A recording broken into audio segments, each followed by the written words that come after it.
We have covered carbohydrates and lipids, and now we're looking at proteins. Proteins, 55% of your plasma membrane is made out of protein. All of your muscle is basically protein for the most part. There's some little connective tissue binding it together. So your hair is protein, your fingernails are protein. So you got a lot of protein. Your enzymes are proteins. So these are huge, major huge category. DNA, which is our genetic material, everybody I hope understands that, it codes for nothing except production of protein. It doesn't code for anything else. It doesn't tell you how to make a lipid, how to make a carbohydrate. Tells you nothing other than this is how you're going to make a protein. That's what your genetic material does. And then, like, for example, you make enzymes. The enzymes then determine what's going to be made, say, like a lipid or a phospholipid or an oil or those kinds of things. But you have to have the proteins. They're super, super important. Okay, and I just said that. Probably the most important role of proteins would be the enzymes. Okay, there are many other proteins out there. For example, we have transport proteins. A good example of that would be if, for example, I hate that thing jumping like that. I want a non-jumping cursor. Anyway, the transport proteins, a good example of that, although there are many examples we could use, would be if I want to transport fat around my blood, which, you know, if I sit down to a greasy Mexican meal, because I like my Mexican food to float in just grease, I honestly do. I think it's wonderful. I am, you know, butter, grease, and gravy, my three favorite foods. Not really, but I heard a lady say that one time. I thought it's pretty funny, butter, grease, and gravy. But I do like fatty foods for sure. So, you know, I eat a lot of fatty foods. I know I don't look like I eat a lot of fatty foods, but I do. And that fat gets absorbed into my intestinal tract before it's gets absorbed across my intestinal tract into my blood. But before it's released into the blood, it's actually coated with protein. So you get this fat that has a protein coat around it. And the protein is soluble in water, so therefore it will actually move through your blood. The fat is not soluble. It's nonpolar. It's not going to be able to move through your blood, so it would just basically just sit there. Your arteries would get clogged, and, you know, you wouldn't make it past the age of 1. You wouldn't make it. Milk has a lot of fat in it. So, yeah, you couldn't. So you better be able to transport it to somewhere where you can use it or store it or do something with it. Instead of it just being left in the blood. So you do coat it with protein. Defense proteins, those would be like antibodies. You probably heard of maybe antibiotics. These are antibodies. Your body makes these in response to an infection. We've all had a cold or a flu or a bacterial infection, you know, yeast infection of this or that or the other. Y'all just can fill in the blanks if you'd like. But, you know, we do get in that case, that would be more of an infestation. But we do have an inflammatory response, which would one of those responses be the production of antibodies. And antibodies just bind to the foreign agent, like a bacterium or a virus, and they keep it from spreading through the body. That's what they do.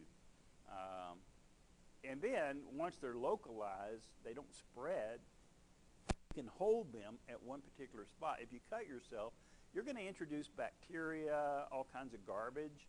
You will produce antibodies against all that stuff at the cut, and then they will bind to that stuff, and then therefore white blood cells can come in there at that particular site and engulf all of those foreign agents. So those do not distribute through the body.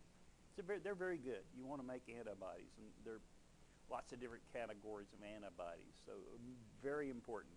Of course, if you lose your immune system, you don't make it. There's no way you can possibly make it. Very serious event. Anyway, so and of course, people with AIDS actually do lose the immune system, although they do now have a drug out that will prevent infection, basically. And this is very new. So I'm not telling you to forego the condoms, you know. Keep those, hang on to those, continue to use those, because I think therapy on that's very expensive unless you've got really good insurance. And even at that, I think who knows, your insurance may drop you if you start a prescription for something like that and you want to just go out and have sex without any safety net whatsoever, you know, like we did back in the 70s. Sorry you missed it, because it was great. It was a good time in my life, I will tell you. You know, 4 or 5 at a time, you know. It's, you know, whatever. It was pretty crazy. But, you know, that was my life. I hope yours isn't as crazy. I didn't miss a thing. Okay, so signaling proteins like hormones, most of those are protein. Now there are some steroid hormones that we talk about, like testosterone, the estrogenic compounds. Those are all steroid compounds, which are fats. But most hormones, like insulin, that is a protein hormone. That's what it is. You know, and they do. They make a cell do something it wouldn't have done without that particular hormone. So if the liver cell detects insulin, it's got a receptor on the liver cell for insulin, then you develop the ability, of course, to store sugar in that liver cell. So it helps to lower blood sugar.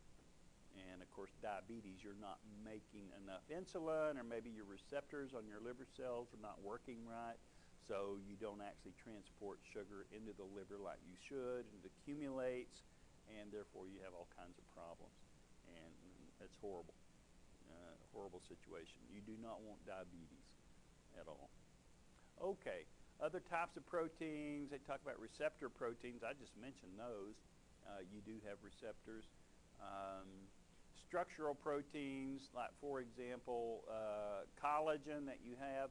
Collagen is found just beneath the epidermis of the skin. Now the skin has several layers to what is technically skin. Basically you have the epidermis, and then you have a layer of collagen beneath that that's very strong, and then beneath that you have a layer of fat, depending on how much fat you've stored. I don't have a whole lot of fat, but maybe a little bit in here. I used to have a whole bunch, actually. When I was younger, my face was a lot more fatter.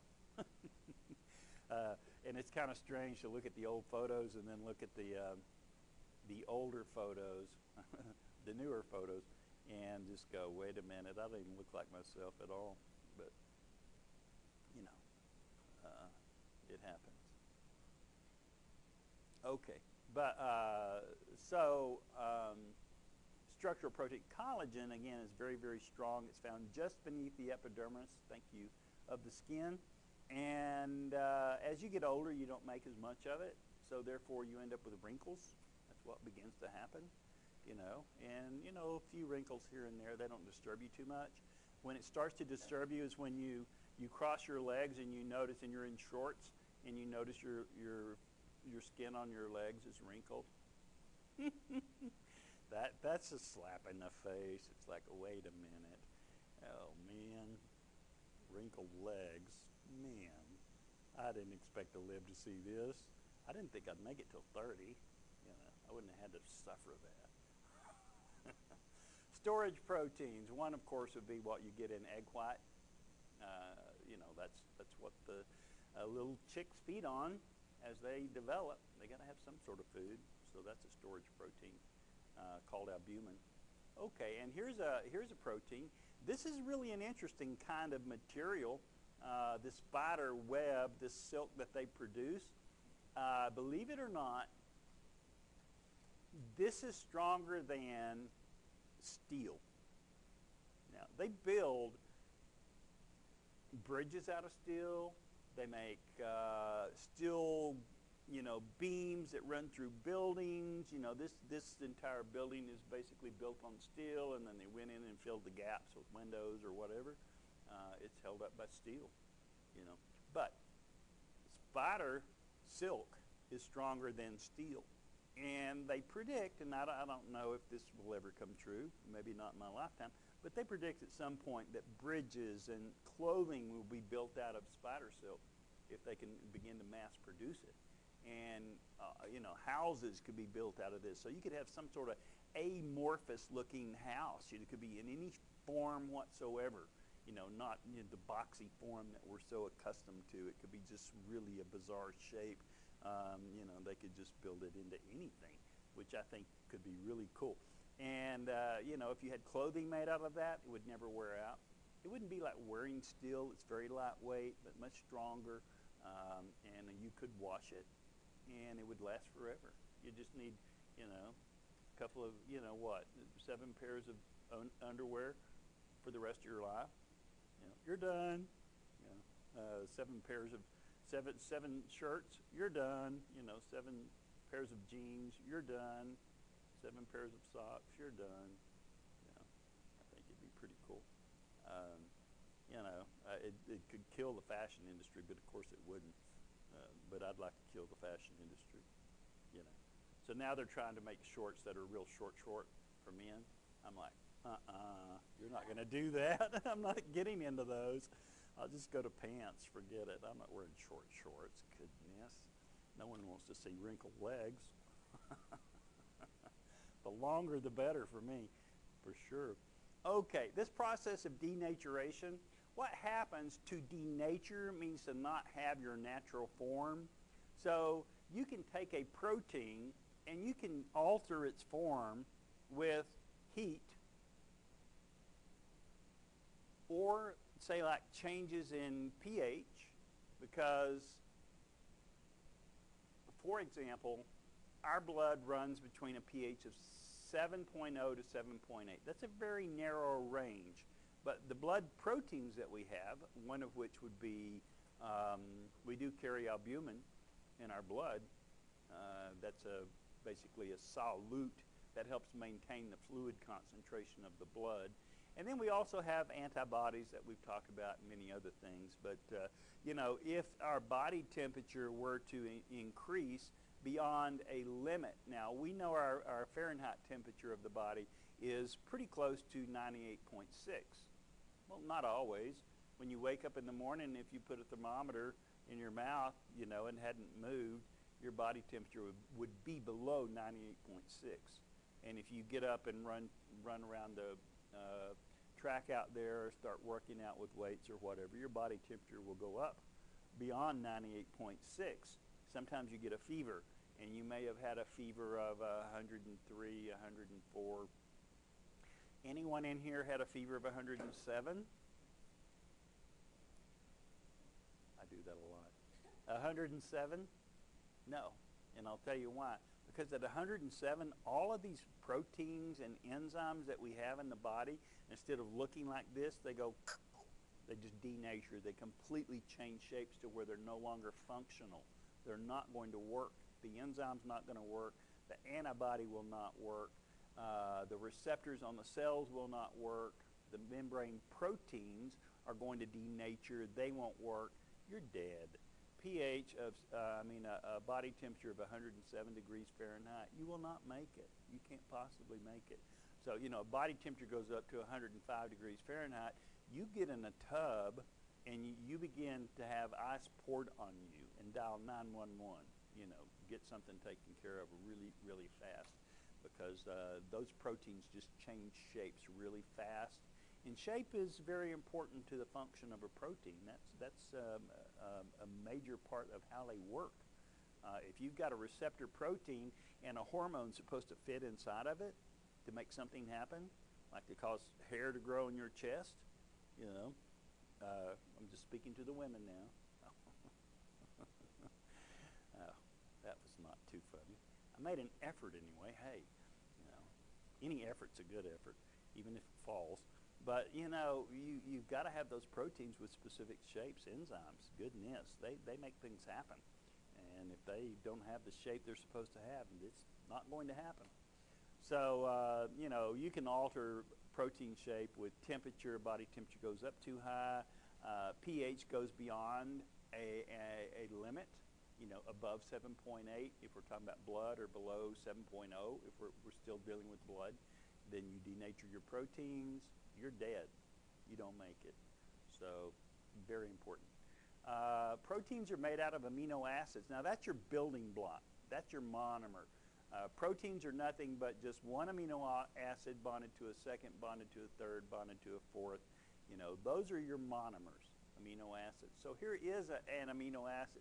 Notice you've got an amino group, which is in NH2. That's a functional group. On one end of it, you've got a central carbon with a hydrogen, and then you have this thing called an R group. Well, the R group is one of 20 different items. One of 20 different groups. All right, so what that means is then, if that's the case, then you actually have 20 different amino acids, because this can just be a hydrogen, that R group, or it could be a methyl group, a CH3. It can be very complicated, have several atoms involved, but regardless, whatever hangs below this middle carbon, we're going to call that an R group. Some of those are polar. They must have oxygen in them, or something like sulfur that's going to be electronegative, you know, or maybe they're completely non-polar, and that will be important.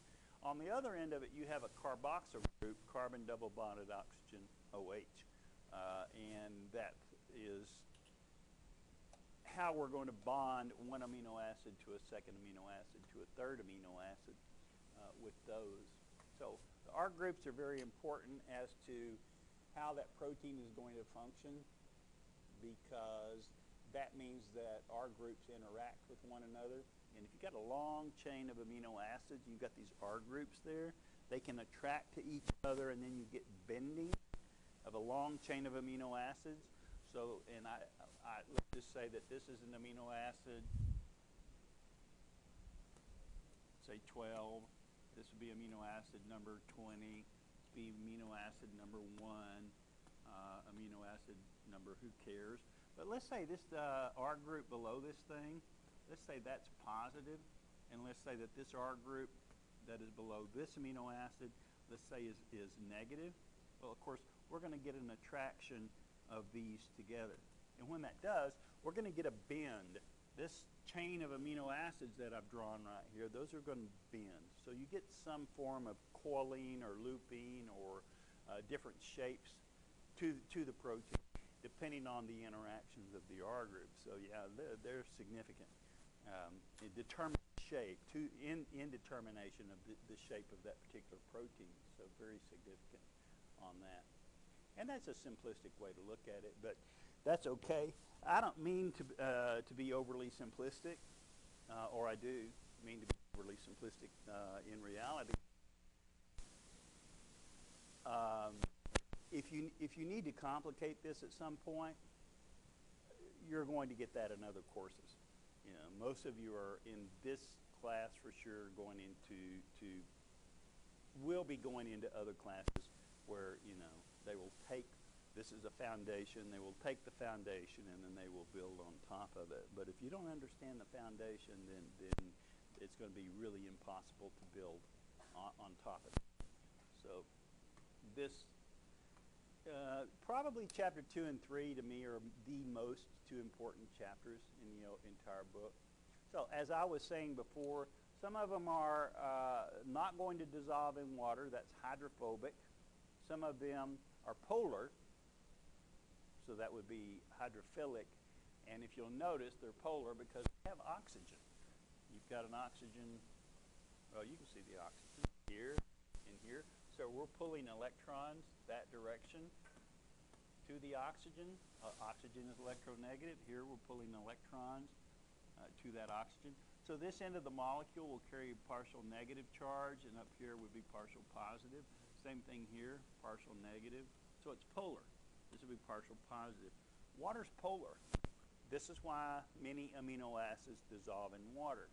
So if you're taking an amino acid supplement, if you're trying to bulk up, You may buy the powder of amino acids, and you stir that up in milk or water or whatever it is you want to drink it with, and stir it up and drink it before you drink, typically about half of it or one glass before you go work out, and then within 20 minutes after a workout you do another glass of that, and then that'll help build muscle very, very quickly. You can see how well it worked for me. Well, maybe not, but that's been a while. Been a while. I'll go back someday. All right. So anytime we have a bond between two amino acids, we call that a peptide bond. Now, we've had different bonds. You've had covalent bonds, share electrons. We have ionic bonds where one atom loses an electron, the other atom gains an electron. That's ionic. You've had hydrogen bonding between two polar molecules, like water's polar, positive, negative, and then another water's going to be positive at the hydrogen end, negative at the oxygen end. They can attract to one another, and you get a weak bond between those two molecules, and that's hydrogen bond.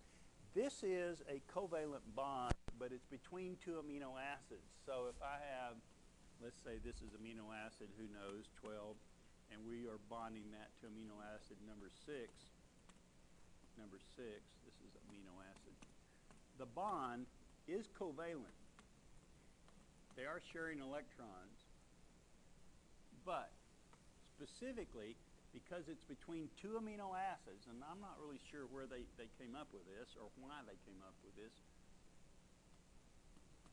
covalent bond, but if it's between two amino acids, they specifically call it a peptide bond.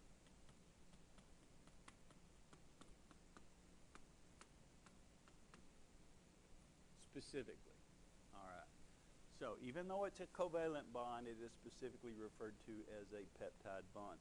Now, if I had a bond between two sugars, if I'm going to make starch, it's sugar to sugar to sugar to sugar, you've got bonds between the two sugars. They don't give that a special name. It's a covalent bond. But if you have amino acid to amino acid to amino acid, we call the bonds between the amino acids peptide bonds. They give them specific names. They're nothing more than covalent bonds. That's it. But they have a specific name. So I really am not sure why they decided to give you a term that you needed to learn specific to a bond between two amino acids, but they did. I didn't have any. I don't make this stuff up. You may think I'm just inventing it as I go, but it's on the PowerPoint. I didn't do this. I erased a whole bunch of stuff. Hopefully, so that would make you listen, because if it were all written, then I guess you could just all sleep and then sit here for an hour and then go home and read your PowerPoint. Why not? I guess maybe some people just let the whole PowerPoint run and they just read through it. I'm not sure. If they do, I don't understand why anybody would come to class. What's the point? I would have a hard time making it to class, personally, myself, with that going on. Anyway, now a polypeptide, poly means many. That means many peptide bonds. So this is amino acid bonded to amino acid. This is anywhere, as far as I'm concerned. Now this comes from me. This doesn't come from the book. 2 to 49 amino acids. That's a peptide. And then I could put a protein under this, and I would say that a protein is actually 50 or more amino acids. That's my definition. They don't usually give you a number. They don't say a polypeptide is 12 amino acids. Anything above that is a protein. But at some point, you go from polypeptide, which is a shorter chain, I say anywhere from 2 to 49 amino acids, to a longer chain, which I say begins at 50. So, I'm saying somebody decide, let's give it a number, let's put a number on this thing, and let's say that's when it becomes a protein. I've never read where It goes from polypeptide and then it becomes a protein. Polypeptides are shorter, proteins are longer. What's the dividing line? I never see it. I made up my own. It's one I use. Is it correct? Well, for my class, it's correct. Whoever's teaching your next class may go, what, 50? Are you kidding? Man, got to be at least 100. No, forget it, I already cleared it. So, somebody else may give you a different number on that. Okay, so the way we're going to bond amino acids to amino acids is we're going to pull out the water. That is a dehydration reaction, to pull out water. And they're highlighting where you're going to get that water. You've got a blue circle with an OH and a blue circle with a hydrogen. Obviously, if we pull those two out, we've pulled out water. And then in doing so, we've created a bond. So dehydrate, dehydration reaction. And of course, this is between two amino acids, so you specifically call it a peptide bond, not just a covalent bond. And they like to give you terms that you have to learn that I see no particular significance in someone having to know that that is what they would call a peptide bond. It's just a covalent bond. So some things in biology I think are of no significance really. I don't really understand why it's there. But because most of you will take entrance exams to get into whatever program you want to get into, these things will be tested on. So I've got to, even though I may not think they're significant, whoever wrote that entrance exam may think it's significant. So here it is. And I'll tell you, there are a whole bunch of terms that they give out that I'm just like, are you kidding me? Why would you even bother with that? What's wrong with covalent bond? It's a covalent bond. Anyway, I guess so you'll know it's between amino acids instead of sugars. I don't get it. Anyway, you've got different levels of structure, and we'll look at those anywhere from primary to secondary to tertiary to quaternary. And the way I abbreviate that to make it easy, primary, and this is actually very common. Primary is a 1 with a degree. Secondary is a 2 with a degree. Tertiary is a 3 with a degree. Quaternary would be a 4 with a degree. And then that way I don't have to write these terms out. Primary, secondary, tertiary, quaternary. And those are commonly used. I didn't make those up. So you're welcome to use them. Not a problem for me. Okay, now,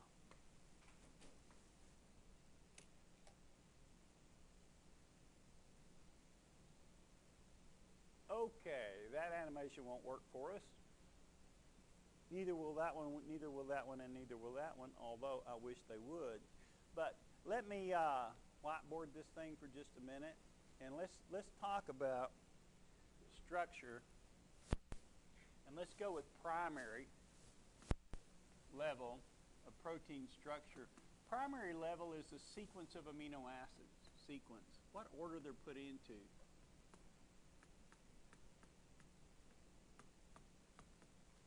That's all it is.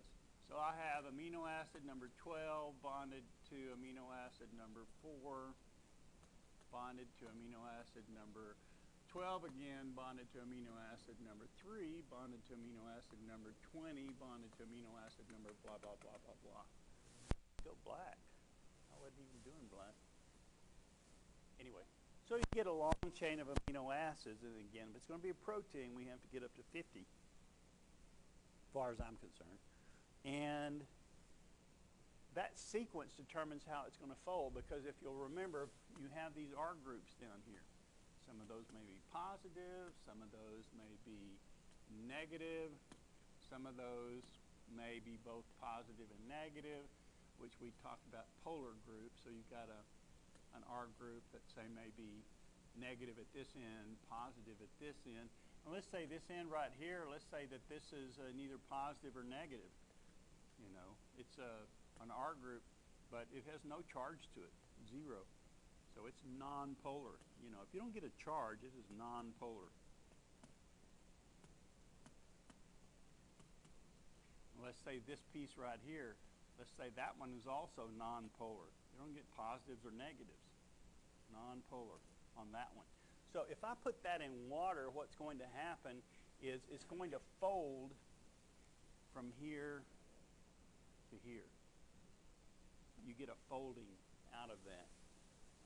And this part right here is going to dissolve with the water because you've got positive and negative within that same unit. And now if I combine my positive with a negative, I've neutralized that. So, you know, you got all these interactions that are going on.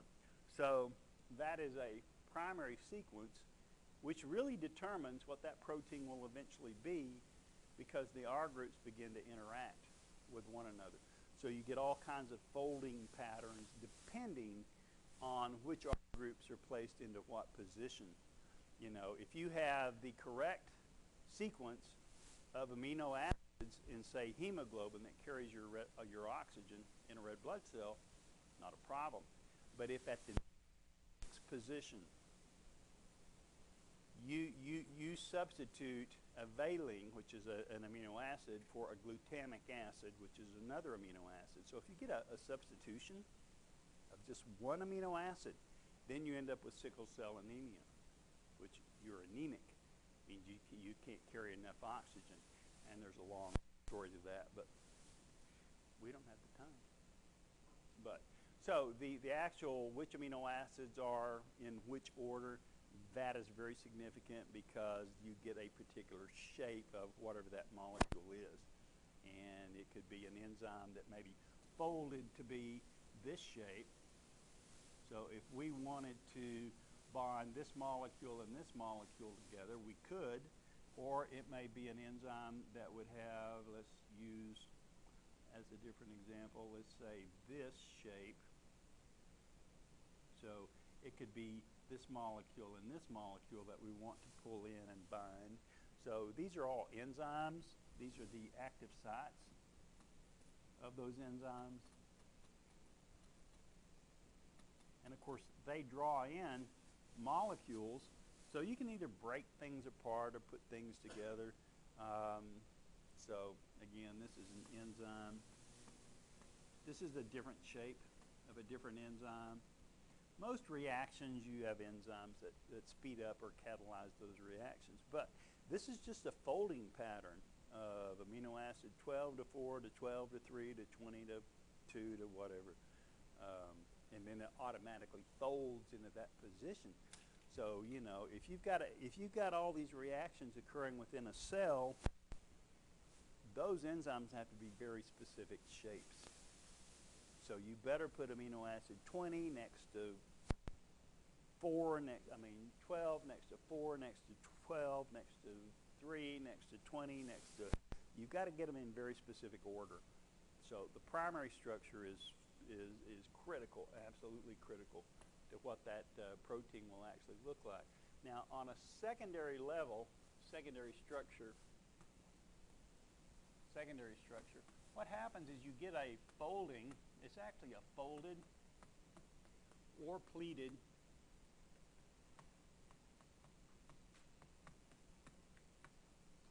primary structure. Okay, so and there's two ways you can do this. You either have what's called an alpha, we'll put a alpha helix. It's helical, alpha helix. It folds like this. Okay, so that would be one amino acid bonded to a second, bonded to a third, bonded to a fourth, bonded to a fifth, blah, blah, blah, blah, blah, blah, blah. So got all these amino acids that are bonded together, and because of their R groups that interact, they eventually fold into this helical shape. Or they can fold in what's called a beta sheet.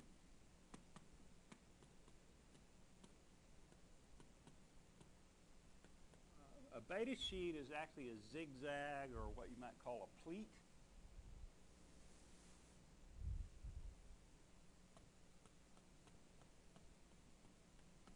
So it folds into this pattern.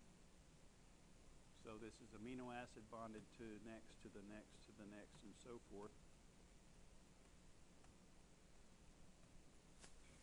So those are two basic shapes that you get as secondary shapes, the alpha or the beta form. Again, alpha is a helix and your beta is basically a sheet-like form. And, you know, so those are interactions of R groups, making them hold into that position. Okay. And then we could also have a tertiary structure. Tertiary structure, which would be, an example would be like an enzyme. On a tertiary structure, what you get there is a folded secondary structure. So here's a secondary structure. It's obviously an alpha helix. So it's a helix, curlicue. But if that folds on itself, then we're at a third level of structure. So if you just have an alpha helix, then that's secondary structure. But if you fold the alpha helix, then you're at a tertiary structure at that point. Enzymes, like I said, are tertiary structure. So this would be my representation, a more significant representation of an enzyme.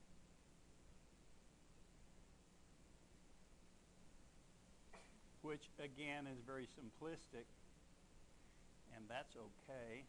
I don't mind that. All right. So this is an alpha helix that has folded. So if I wanted to react this molecule with this molecule right here, I can do it. So an enzyme has a tertiary structure. It's a protein with tertiary structure. It has third level structure. It speeds up reactions, but that's what enzymes do. They fold into that position. And again, the reason they're going to fold into that enzyme shape is because you've got R groups that attract. Some of them repel water. Some of them attract to water. Everything that we're doing here is in a water medium. It's in the cell or it's outside the cell, but it's a water medium.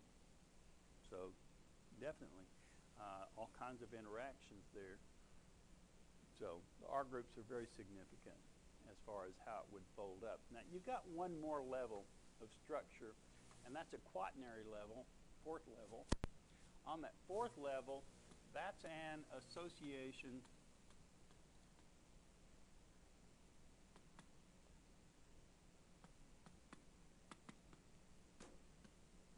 of two or more polypeptides. Now, again, polypeptide, I say, is less than is 49 or less amino acids. Once you get to 50, it's a protein. This just means many peptide bonds, but it's not big enough that they would categorize it as a protein. Two or more polypeptides. So let's say that I have that amino acid, or this polypeptide and this polypeptide. Okay, and let's say that I have this one, zigzag here, and I've got this one, zigzag here. Again, this is simplistic, but I have two beta chains, beta sheets. Whoops. And then I have these two, which are alpha helices, two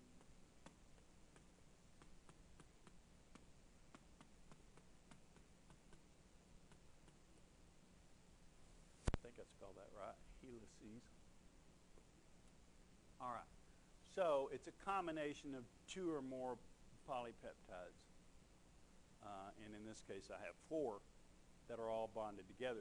This is a very simplistic diagram of hemoglobin, what carries your oxygen. It also carries carbon dioxide as well. Hemoglobin, sort of.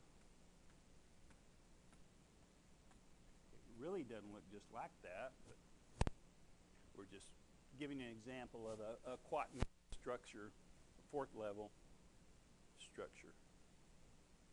Okay, so those are the 4 levels. The protein structure. Now, nucleic acids.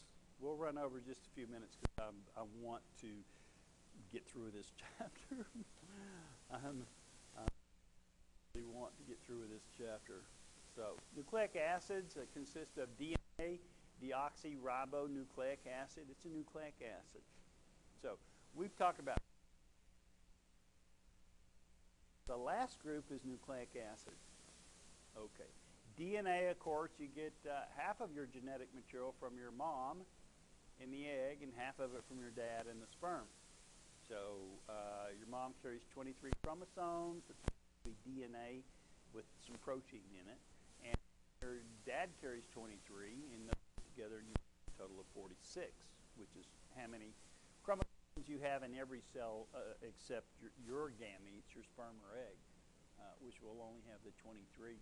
So it provides basically directions for how you make proteins, how you sequence amino acids. That is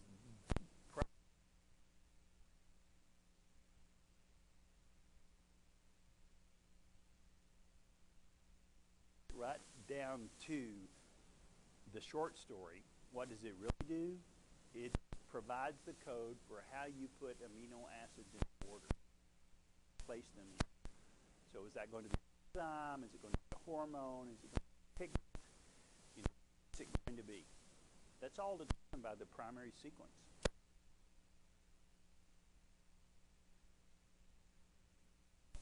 Where are those in?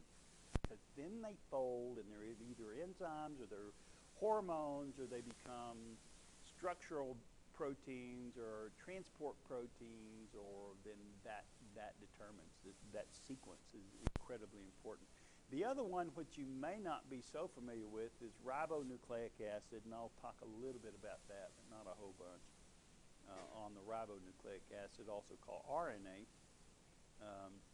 So the DNA is a double-stranded molecule, and that's located inside your nucleus. Well, your nucleus, now bacteria don't have a nucleus. We're dealing with a cell, we'll say this is an animal cell. You really have a double membrane nuclear envelope, and there are little holes in that double membrane. So your DNA is double-stranded, so it's got a strand and a second strand. Okay. DNA is too big to get out of the nucleus, which we don't want it out of the nucleus anyway. But we want to carry a mirror image code of that into the cytoplasm. So what we use then is we use a molecule. So we basically make an RNA molecule. So this is RNA, but that's single-stranded. This thing can go out of the nucleus, and once it's out here, we can use that to actually put amino acid 4 to 7 to 12 to 2 to 20 to blah, blah, blah, blah, blah. We can put those amino acids in their primary sequence. So DNA is the gene. We make a copy of it, but we only copy one side of one of these strands. We basically make a copy of it. That is just single-stranded RNA. That can go out into the cytoplasm because that's where we put our amino acids together.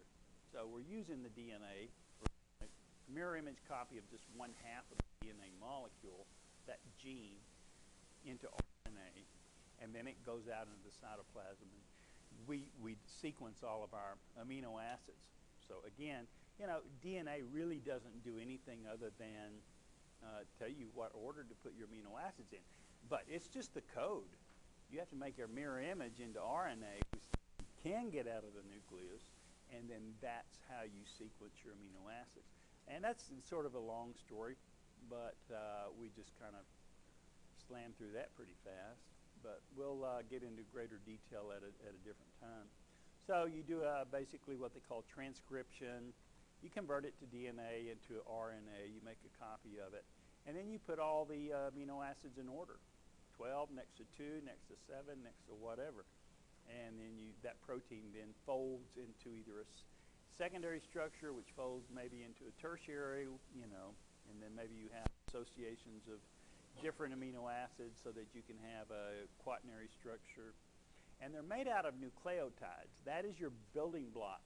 Notice that nucleotides are actually fairly complex. You have a sugar, which is either ribose in RNA, or you have deoxyribose in DNA. You have a phosphate, which we've talked about those. And you have a base, which is called a nitrogenous base, which is, when you eat food, it contains DNA and RNA.